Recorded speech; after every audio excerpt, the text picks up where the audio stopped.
आप देख रहे हैं पल पल न्यूज और मैं हूं आपके साथ नदीम अकरम। महाराष्ट्र की राजनीति में एक बदनुमा दाग यानी कि राज ठाकरे की मैं बात कर रहा हूं, क्योंकि हाल ही में उन्होंने मस्जिद के लाउड स्पीकर को एक बड़ा बयान दिया, जिसके बाद उन्हीं के लोगों ने उनकी पार्टी को लात मारना शुरू कर दिया, जिसमें अभी तक 1000 से ज्यादा कार्यकर्ताओं नेताओं ने मिलकर के पार्टी को छोड़ दिया है। पर राज ठाकरे जो हैं इन सब बातों से सबक लेने को तैयार नहीं है, क्योंकि महाराष्ट्र की सरकार ने भी राज ठाकरे को आईना दिखा दिया, जहां संजय रावत ने साफ शब्दों में कहा कि नफरत को आपकी लागू महाराष्ट्र में नहीं होने दिया जाएगा, क्योंकि महाराष्ट्र में कानून का राज चलता है।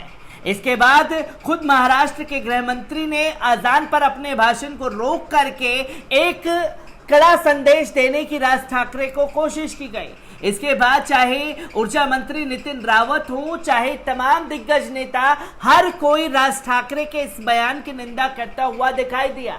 पर राज ठाकरे जो हैं महाराष्ट्र की राजनीति में अब खुद को बाला साहब ठाकरे घोषित करने पर उतारू हो गए हैं, जिन्होंने खुद उद्धव ठाकरे के घर के बाहर जाकर के पोस्टर लगा दिए, जिसमें उस पोस्टर में खुद को महाराष्ट्र का नया बाला साहब ठाकरे घोषित करने की कोशिश की गई।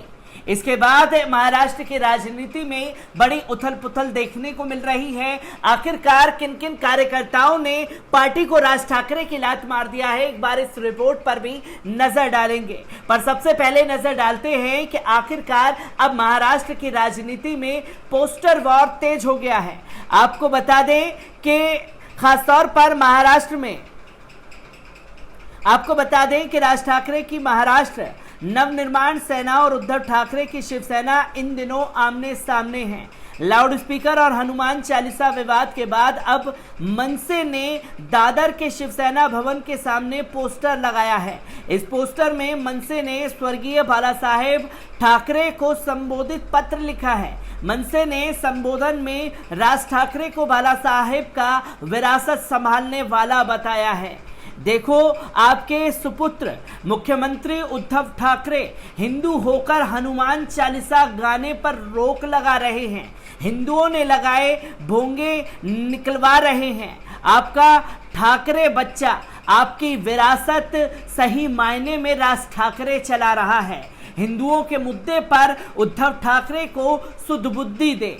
महाराष्ट्र नवनिर्माण सेना, हालांकि अब पोस्टर को सेना भवन के सुरक्षा कर्मियों ने हटा दिया है। शनिवार को मुंबई के पुलिस शिवाजी पार्क में एक रैली को संबोधित करते हुए राज ठाकरे ने कहा था, मस्जिदों में लाउड स्पीकर इतनी तेज आवाज में क्यों बजाया जाता है? अगर इसे नहीं रोका गया तो मस्जिद के बाहर तेज आवाज में हनुमान चालीसा बजाने वाले स्पीकर लगाए जाएंगे। आपको बता दें कि बीजेपी ने राज ठाकरे के इस मांग का समर्थन किया था। इस संबंध में एक सवाल के जवाब में महाराष्ट्र के गृह मंत्री दिलीप वालसे पाटिल ने कहा कि ऐसी मांगे बीजेपी के एजेंडे का हिस्सा हैं। उन्होंने कहा कि बीजेपी पड़ोसी राज्य कर्नाटक और अन्य राज्यों में भी इस मुद्दे को उठा रही है। उन्होंने कहा, मैंने पहले भी कई बार कहा है कि लोगों में बेचैनी पैदा कर हिंदू वोटों का ध्रुवीकरण करने के लिए इस तरह के आंदोलन किए जाते हैं।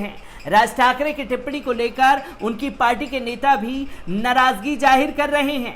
महाराष्ट्र नवनिर्माण वाहतुक सेना के उपाध्यक्ष शाहबाज पंजाबी ने इस्तीफा दिया। उनके बाद पिछले 2 दिनों में मनसे छोड़ने वाले मुस्लिम सदस्यों की संख्या 2 हो गई है।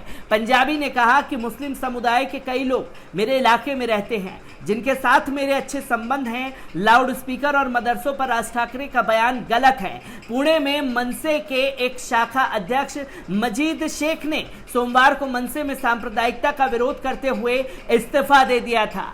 इससे पहले आपको बता दें कि लाउड स्पीकर को लेकर राज ठाकरे के निर्देश का अनुपालन मुश्किल है, जिसमें उनके पूर्व पार्षद ने यह बयान देकर के राज ठाकरे को आईना दिखा दिया था। आपको बता दें कि महाराष्ट्र नवनिर्माण सेना की पुणे शहर इकाई के अध्यक्ष वसंत मोरे ने मंगलवार को कहा कि उन्हें बतौर पार्टी अधिकारी मनसे प्रमुख राज ठाकरे के मस्जिदों में लगे लाउडस्पीकर बंद कराने संबंधी रुख का समर्थन करना पड़ेगा, लेकिन एक जनप्रतिनिधि होने के नाते उन्हें एक समावेशी दृष्टिकोण अपनाना होगा। मोरे ने कहा कि उनके लिए अपने वार्ड में तानाशाही भरा रवैया लागू करना उनके लिए मुश्किल होगा। पूर्व पार्षद मोरे का कार्यकाल कुछ सप्ताह पहले ही समाप्त हुआ है और वे ऐसे वार्ड का प्रतिनिधित्व कर रहे हैं जहां मुस्लिम अच्छी खासी तादाद में हैं। गौरतलब है कि शनिवार को मुंबई के शिवाजी पार्क में एक रैली को संबोधित करते हुए राज ठाकरे ने मस्जिदों से लाउडस्पीकर उतारने की बातें कही थी। मोरे ने कहा कि पार्टी का शहर अध्यक्ष होने के नाते निश्चित तौर पर मुझे पार्टी प्रमुख राज ठाकरे के रुख का समर्थन करना होगा, लेकिन मैं सोचता हूं कि बतौर जनप्रतिनिधि जिनके जनता के द्वारा मुझे चुना गया है, ये मुद्दा मेरे वार्ड में मेरे लिए मुश्किल हो सकता है। एक जनप्रतिनिधि को समावेशी दृष्टिकोण अपनाना होगा और राज ठाकरे की बात को साफ तौर पर पूर्व पार्षद ने ही नकार दिया। इससे पहले आपको बता दें कि कई सारी तस्वीरें खासतौर पर महाराष्ट्र की राजनीति से सामने आई थी, जहां एक एक कर कई मुस्लिम अधिकारियों ने मनसे को लात मार दी थी। कल्याण में मनसे के पदाधिकारियों और कार्यकर्ताओं ने छत्रपति शिवाजी महाराज मैदान में मदरसों के बारे में राज ठाकरे के भाषण और मस्जिद पर लाउडस्पीकर की आवाज से मुस्लिम पदाधिकारियों कार्यकर्ताओं को नाराज कर दिया है। इसके लिए कई पदाधिकारी और कार्यकर्ता ठाकरे से मिलेंगे और मांग करेंगे कि सही निर्णय लिया जाए। महाराष्ट्र राज्य सचिव इरफान शेख ने कहा, इस पर पुनर्विचार किया जाना चाहिए। कल्याण पश्चिम पूर्व के मनसे पदाधिकारी और कार्यकर्ता राज ठाकरे के विचारों के प्रति वफादार रहे हैं और कई वर्षों से पार्टी के लिए काम कर रहे हैं। यही कारण है कि कल्याण डोंबिवली में महाराष्ट्र नवनिर्माण सेना के कई पदाधिकारी मुस्लिम समुदाय के लोग पार्टी के रुख से नाराज दिखाई दे रहे हैं। गुड़ी पड़वा के दिन ये बयान देने के बाद तमाम मुस्लिम बुद्धिजीवी जो मनसे से जुड़े हुए थे वो क्या जानते थे कि आखिरकार राज ठाकरे की हिंदू मुस्लिम वाली मंशा क्या होगी, जिसके चलते एक एक कर पार्टियों में इस्तीफे की झड़ी लगना शुरू हो गई है। इससे पहले आपको बता दें कि पुणे से मनसे से नाराज एक मुस्लिम पदाधिकारी ने राज ठाकरे को उस वक्त चेतावनी दी कि बाद पार्टी छोड़ दी, जिसमें उन्होंने कहा था कि मस्जिदों पर लाउडस्पीकर से अजान का विरोध हनुमान चालीसा बजाकर किया जाएगा। ठाकरे ने मुंबई में गुड़ी पड़वा के मौके पर एक रैली को संबोधित करते हुए राज्य सरकार से कहा था कि मस्जिदों से लाउडस्पीकर हटाया जाना चाहिए। इसी पर मनसे के शाखा अध्यक्ष माजिद शेख ने एक मराठी चैनल में सोमवार को कहा कि उन्होंने महाराष्ट्र नवनिर्माण सेना में सांप्रदायिकता के घुस आने के चलते इस्तीफा दे दिया है।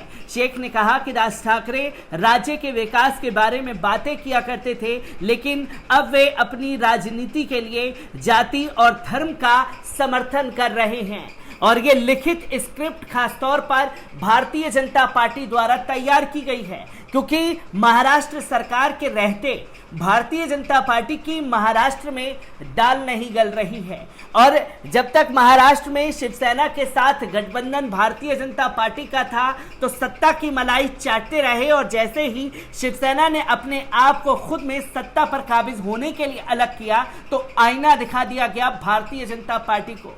अब शिवसेना की ही तरह कोई ऐसे कट्टर हिंदुत्व की तलाश है भारतीय जनता पार्टी को, जिसके चलते जो खोई हुई सत्ता है महाराष्ट्र की उसे वापस किया जा सके और इससे बढ़िया चेहरा राज ठाकरे के अलावा कोई और हो नहीं सकता था। और राज ठाकरे के चलते जो तस्वीरें लगातार सामने आ रही हैं एक एक कर आपके साथ साझा करता रहूंगा। दीजिए इजाजत, शुक्रिया।